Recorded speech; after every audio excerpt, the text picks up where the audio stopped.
오히려 내가 가해자의 가해자가 되는 겁니다. 영웅이 되는 것은 영화에서나 있는 얘기죠.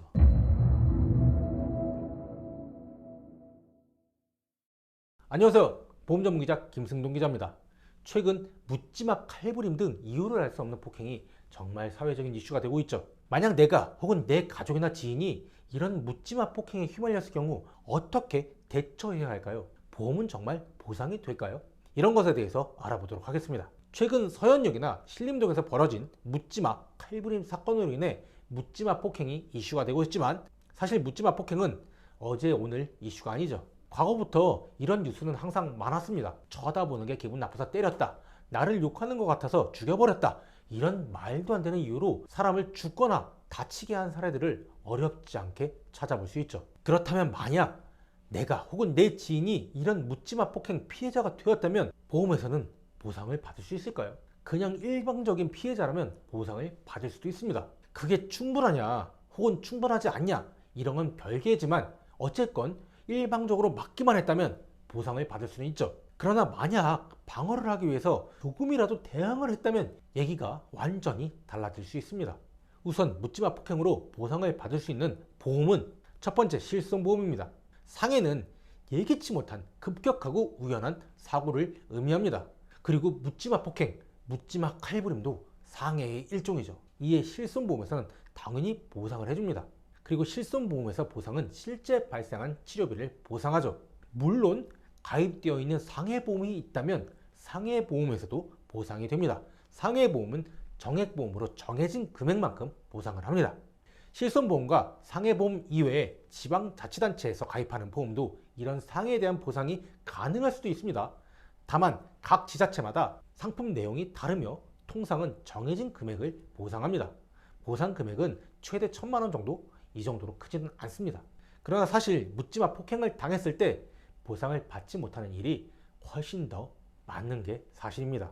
우선 사람은 자기 몸을 방어하게 되어 있습니다. 묻지마 폭행을 방어하기 위해서 상대방, 가해자를 밀치는 등의 소극적인 방어 행동을 할 때 이런 소극적인 방어 행동도 우리나라에서는 쌍방폭행이 될 가능성이 적지 않습니다.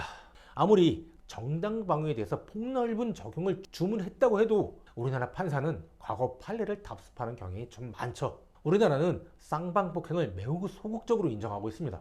적극적인 방어가 아닌 정말 소극적인 방어를 한다고 해도 가해자가 피해를 주장했다면 쌍방폭행으로 확정되는 것이 정말 많습니다. 가령 묻지마 폭행으로 맞았는데 더 맞지 않기 위해, 그러니까 방어를 하기 위해 가해자를 밀쳤고 가해자가 이때 넘어졌다고 예상해보죠. 그리고 얼마 지나지 않아서 출동한 경찰이 와서 이 폭행이 종료되었다고 가정하죠. 분명 나는 피해자입니다.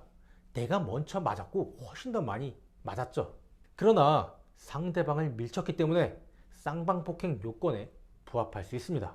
정말 안타깝죠. 폭행은 상대방을 향한 유형력의 행사로 해석됩니다. 유형력은 육체적, 정신적, 물리력의 행사라고 해석되죠. 결국 경찰 조사 단계에서 밀쳤다는 이유 하나로 쌍방폭행으로 규정해 동시에 처벌받을 수 있는 거죠. 쌍방폭행 되면 실손보험이나 상해보험, 그리고 지자체보험도 보상받지 못하죠. 심지어 국민건강보험에서도 보상받지 못합니다. 또 증거가 없는 것도 문제가 될 수 있습니다. 신체의 흔적, 그러니까 상처나 멍이 남아있긴 하지만 CCTV 등이 확보되지 않아서 현장에 증거가 없으면 가해자와 피해자의 진술만으로 일방적인 폭행인지 쌍방폭행인지 판단을 해야 합니다. 통상의 경우 조사 과정에서 경찰이 쌍방으로 처리하는 게 대부분이죠. 가만히 있는 사람을 때릴 정도로 인성이 되먹지 못한 사람은 경찰 단계에서 본인이 일방적으로 때렸다고 할 가능성이 높지 않겠죠. 오히려 자기가 피해자라고 거짓말을 할 가능성이 더 높습니다. 억울하지만 증거가 없으면 거의 대부분 쌍방폭행이 되는 것이 현실이죠. 또 만약에 지인이나 가족이 묻지마 폭행을 당하는 것을 보고 내가 내 지인이나 가족을 구하기 위해서 가해자를 때렸다고 가정해보죠. 이때는요, 오히려 내가 가해자의 가해자가 되는 겁니다.